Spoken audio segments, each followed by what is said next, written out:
এইখন ঠাইখনক হন্টেড জেগা বুলি কয় তেনেকুৱা এখন ঠাই আৰু সেই সাগৰৰ পানীখিনিত কিবা এটা আছে তাত আগতেও বহুত ঘটনা হৈছে আৰু তাত কি কাৰণে মানুহ এনেকে ডুবি যায় হেৰাই যায় মৃত্যু হয় তাৰ কোনো কাৰণ নোলায় সদায় ড্ৰাউনিং বুলি এটা ৰিপৰ্ট আহে গতিকে তেনেকুৱা এখন মিষ্টেৰিয়াছ জেগালৈ জুবিনক কিয় নিব লগা হৈছিল যিখিনি ভিডিঅ' এতিয়া ওলাই আছে সেই মুহূৰ্তখিনিত অকণমান যত্ন ল'ব নোৱাৰিলে অকণমান মৰম কৰিব নোৱাৰিলে নে তেওঁ আঁতৰাই অনাটো একো ডাঙৰ কথা নাছিল পানীৰ পৰা সেইখিনি কিয় নকৰিলে মই মানে কথাটো বুজি নাপাওঁ মই সেইকাৰণে মই এইবোৰ কথা জানিব লাগে মই সেইকাৰণে বিচাৰিছোঁ যে ন্যায় হওক বিচাৰ হওক আমি তেনেকুৱা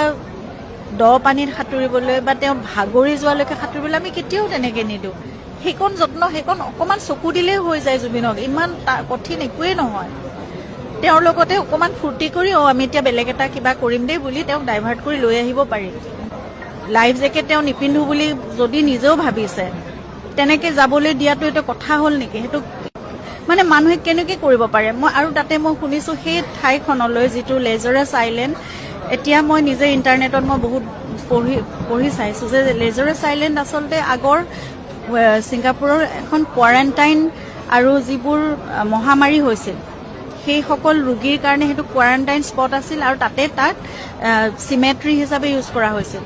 গতিকে মোৰ বহুত প্ৰশ্ন আছে মই এই গোটেই প্ৰশ্নবোৰ এই ন্যায় মই বিচাৰোঁ